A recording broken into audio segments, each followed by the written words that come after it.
ball, if you will. But so my favorite question, I think a lot of these are controversial, a lot of those videos that were going around, I feel like a lot of people have a lot of opinions about those videos. But my favorite question is kind of like what people, what we think their view of us is, right? Wasn't that like the third question or something? And so the conclusion I came to, I think a lot of us think that people think that we're like really strict or like really, bigoted.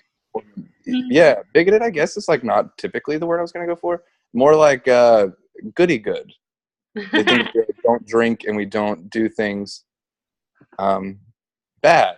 And but I don't think that that's the case. So what I actually think is that people don't know what we believe, and so they don't really they have like these preconceived ideas based on things that they've heard from other people, but they don't actually know because they haven't really met a lot of Mormon people. Case in point, I've been able to convince my girlfriend on multiple occasions that we sacrifice babies, also animals. And so I think it's so like unknown what we are that that is like literally up to us by example or through words to be able to impress upon people what we are and what we believe. Yeah. I think a good portion of that problem of people not knowing what we stand for is, one, that the theories that they do hear is either not our beliefs at all, because they hear it from every other source, as you said, or the people who, or they get the extremists who are all like hellfire and brimstone, or it's just the people who are members of the church tend to be quiet, more on the quiet side and humble, and don't talk about it and just continue living our lives quietly. And so they don't even know, they don't learn that we're Mormon. They don't understand our beliefs, and the way we act the way we do is because we don't explain it or talked about it to anybody. I grew up in a very liberal, tiny Mormon community. Like there was 10 of us in a class of 500, so I was I grew up confronting it a lot and having to explain us a lot. So I think you're right. I think that people don't know a lot, but I also think that they hear correct things about us, but they process it wrong. So like one main thing that a church was telling their members about us was that we worship the devil because we think that the devil is our brother. So like the concept was true, but they interpreted it incorrectly. Does that make sense? Yeah. So like they hear our principles or our ideas and they're like, what? And they misinterpret it in their head. But when we explain it, it's like, no, we still think he fell and all this stuff happened. Like, but we believe that he's still our spiritual brother. So I don't know. That was my point, that they hear things, but they twist them into ways that aren't what we really mean. Yeah. They take a lot of our beliefs and they take it out of context. Right. And once you take it out of its where it's meant to be, then yeah, you can take any scripture in the Bible and interpret it, or in the Book of Mormon, or quote a prophet. You could take anything and you could, if you put it in the wrong context or word it in a certain way, then yeah, you can really convince anybody that we believe in the strangest ideas. So far. Yeah. No, I absolutely agree. I guess there's only two else of us. If anybody else wanted to go with a different question they liked.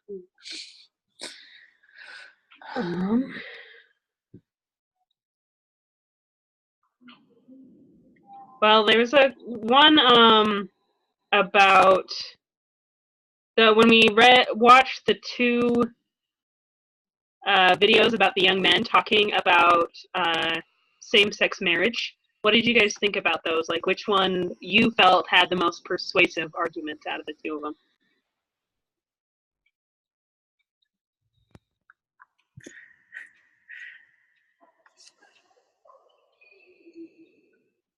Okay.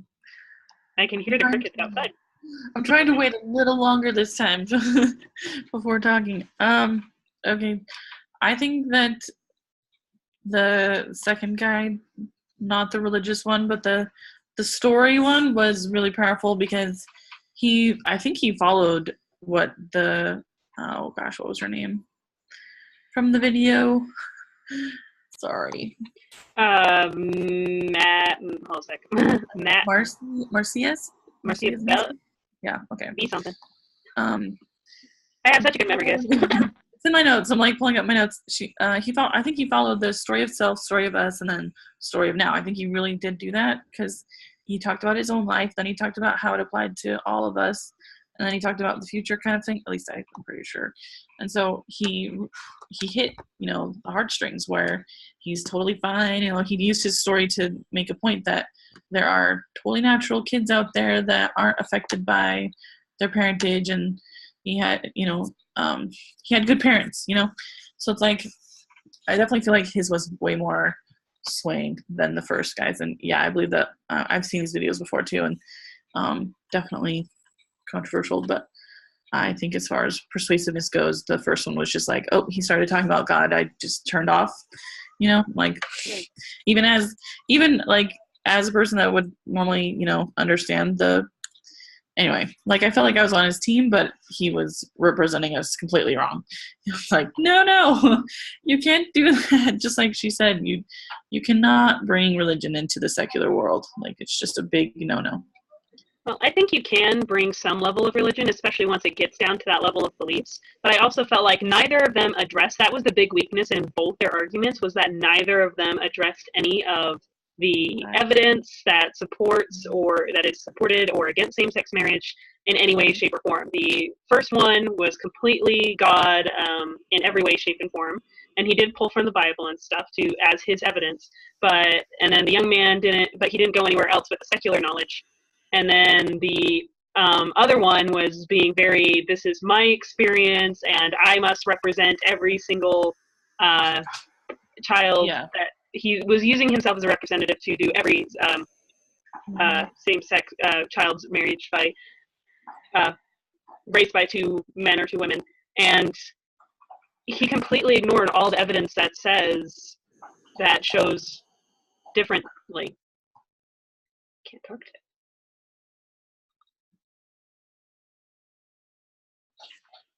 Okay.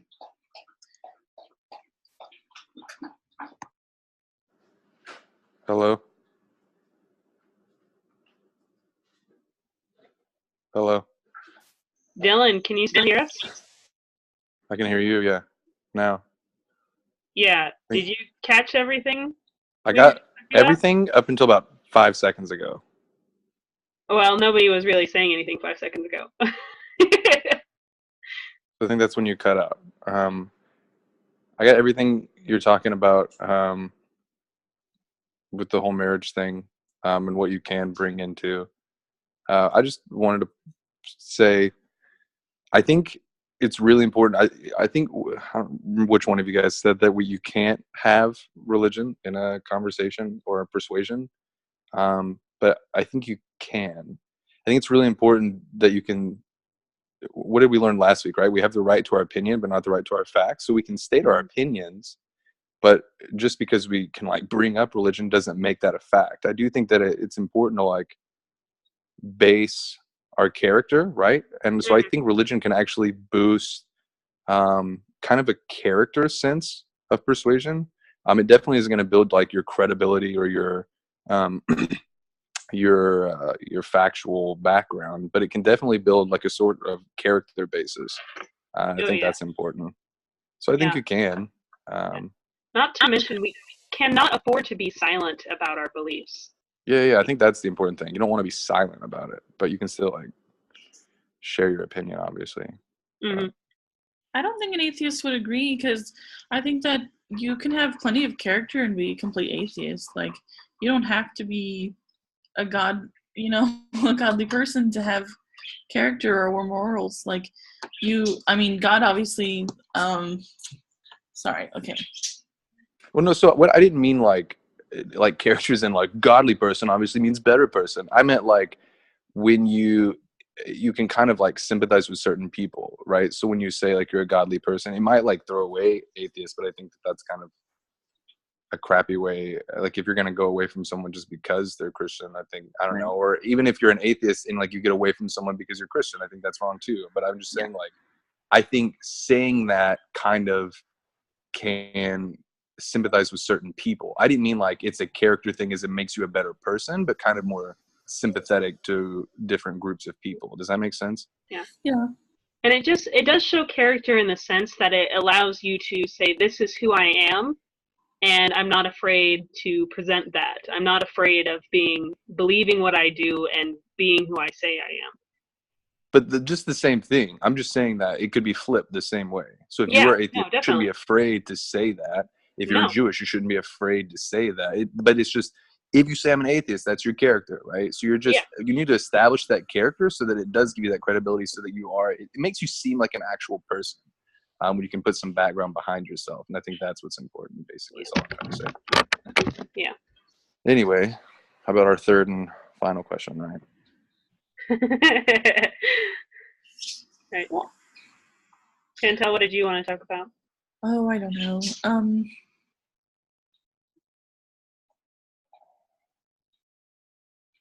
I was a little actually confused about what the narrative is that the pro-family movement adopted and is effective. I wasn't. I said that I think that it's that family, like fundamentalism or family unit is the most important, like is the best, or I don't know. I'm just not 100% sure about the answer to that question. I wasn't completely sure what I meant by that either, but I think it was that referring to the one earlier in class, how it's not so much as it's trying to educate women, it's trying to find the middle ground of the two issues instead of just being like completely anti-abortion. It's not trying to be anti-abortion, it's trying to be pro-life, basically. That makes sense? Where she said that she's not, where that we need to change the narrative to be focusing on that women can have the opportunities to make the choice of whether to keep or adopt the baby out. Is that kind of what you're saying? Like, kind of along the lines of, because pro-life and abortion has been going two different opposite directions for a long time, and then it has left both children and women in the middle a little bit. Mm-hmm. So, and feminists and the whole abortion movement are seeking to do that because they feel like women have a right to their own body. And then the pro-life side is trying to protect the children and say they have a right to their life. And instead of saying like women pro-life is, instead of trying to say, no, you cannot have abortion, that should not be a choice for women, rather they're trying to say, why don't we educate women, make it so that women have a less chance of becoming pregnant with a pregnancy that they don't want, so that we can avoid the abortion part altogether. Right. That makes sense? So, rather, still empowering women so that they can make a choice, but making the choice not to get pregnant rather than whether to abort a pregnancy or not. Mm-hmm.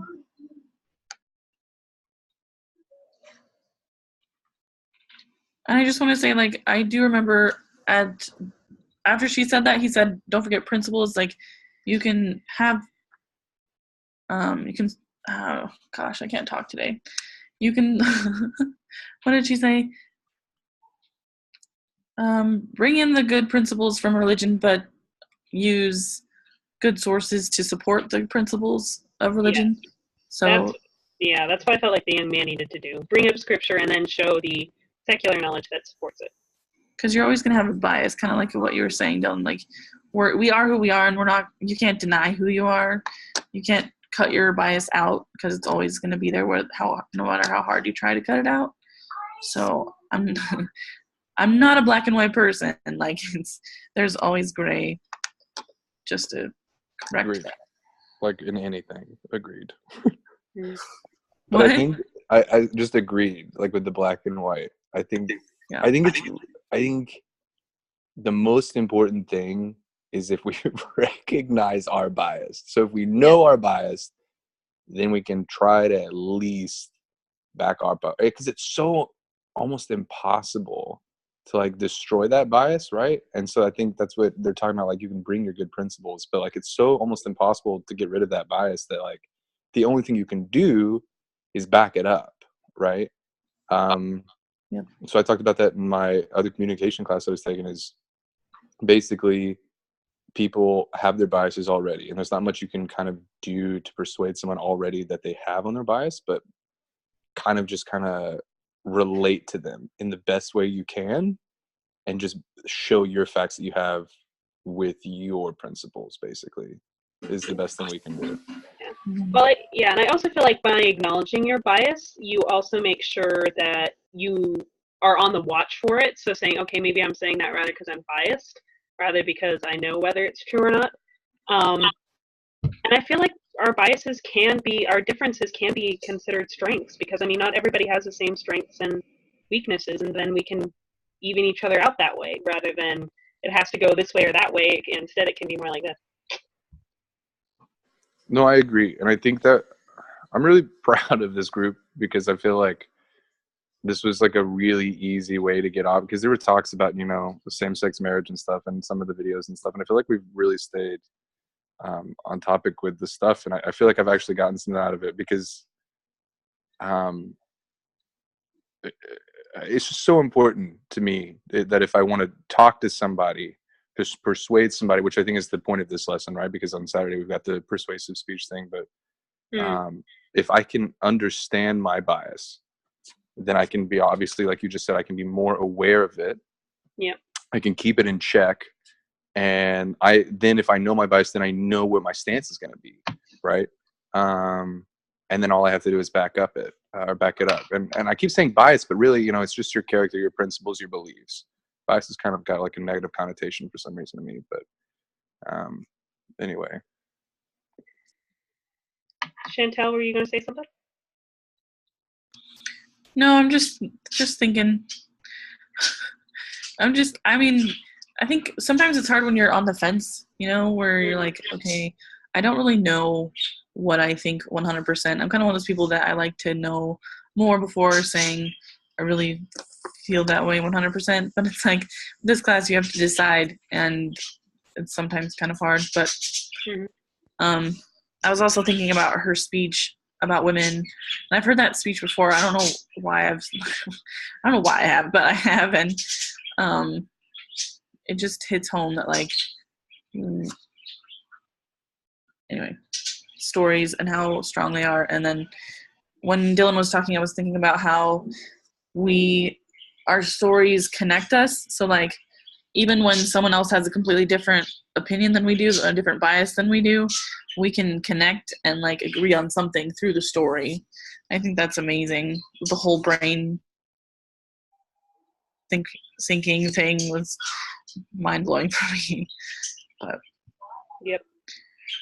And if you think about it, I don't know if you guys have ever read Teaching in the Savior's Way, but that's a majority of how Jesus taught, not only through example, but also through stories, because stories are relatable often to whatever situation you need them to relate to at the time. I mean, he was talking about things specific as well, but yeah, there's just the scriptures are different for no matter with whatever you're struggling with at that time. So by having stories, everybody's going to be, like you said, be able to relate to a different part of that story and be able to connect to a different part of that story, and then that will resonate with them more than if it's just, okay, this statistic says that 50% of people, yeah, let's just fall asleep right now. Anyway, kind of thing.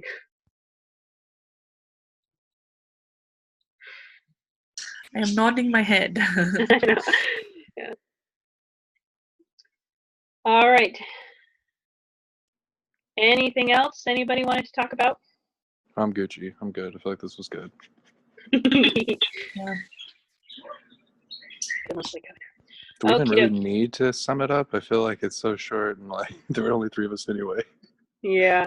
Well, basically, we talked about the arguments, that what made arguments strong and what made them weaker. We talked about the narrative that the pro-life has got talked about, and we've talked About, where's that other one? We talked about biases and how being aware of them can be a good thing and that we can't get rid of them completely. And we talked about how people have different ideas about us and how it's important to speak up and let people know what we believe and not be afraid of to stand up for who we are. So, okay. I think that about sums it up. Cool beans. Cool beans. Thanks for showing up, guys. We'll have to play around with this whole time thing a little bit more. Yeah. Yeah. We'll see you next Thursday. Okie dokie. Thanks. Peace. Bye. Adios, amigos.